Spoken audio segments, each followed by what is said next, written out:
আসসালামু আলাইকুম।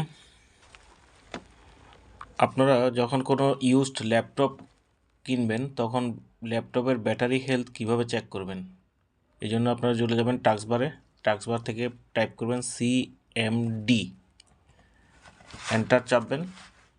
এন্টার চাপার পর কমান্ড প্রম্পট এই ফাইলটি ওপেন হবে। এই ফাইলটি ওপেন হলে আপনারা টাইপ করবেন পাওয়ার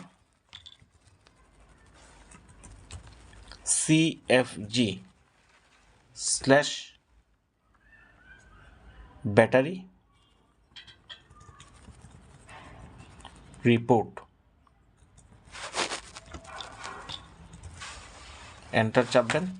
এন্টার চাপার পর পরের লাইনে যেটা আসবে, সি থেকে লেখাটি কপি করবেন। সি থেকে কপি করবেন HTML পর্যন্ত, ডটটা বাদ দিবেন।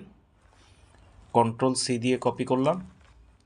এরপর আপনারা মিনিমাইজ করে ওপেন করবেন, একটা গুগল ক্রোম অথবা এক্সপ্লোরারের ফাইল ওপেন করবেন। ওপেন করার পর ডাইরেক্টরিতে Ctrl+V দিয়ে পেস্ট করবেন। এরপর এন্টার চাপবেন। এন্টার চাপার পর দেখতে পাচ্ছেন ব্যাটারি রিপোর্ট শো করছে। ব্যাটারি হেলথটা চেক করার জন্য আপনি একটু স্ক্রল করে নিচে নামবেন। নিচে নামার পর দেখতে পাবেন ইনস্টল ব্যাটারি, যে ব্যাটারি ইনস্টল রয়েছে এই ল্যাপটপে সেটা শো করছে। এখানে ব্যাটারির নাম, সিরিয়াল নাম্বার, কেমিস্ট্রি এবং design capacity, full charge capacity show করছে। তো আপনার ব্যাটারি হেলথটা কীভাবে ক্যালকুলেশন করবেন, ফুল চার্জ যেটি রয়েছে সেটাকে ডিজাইন ক্যাপাসিটি দিয়ে ডিভাইড করবেন। এখানে শো করছে 42,590 এর, এবং ডিজাইন ক্যাপাসিটি রয়েছে 50,500।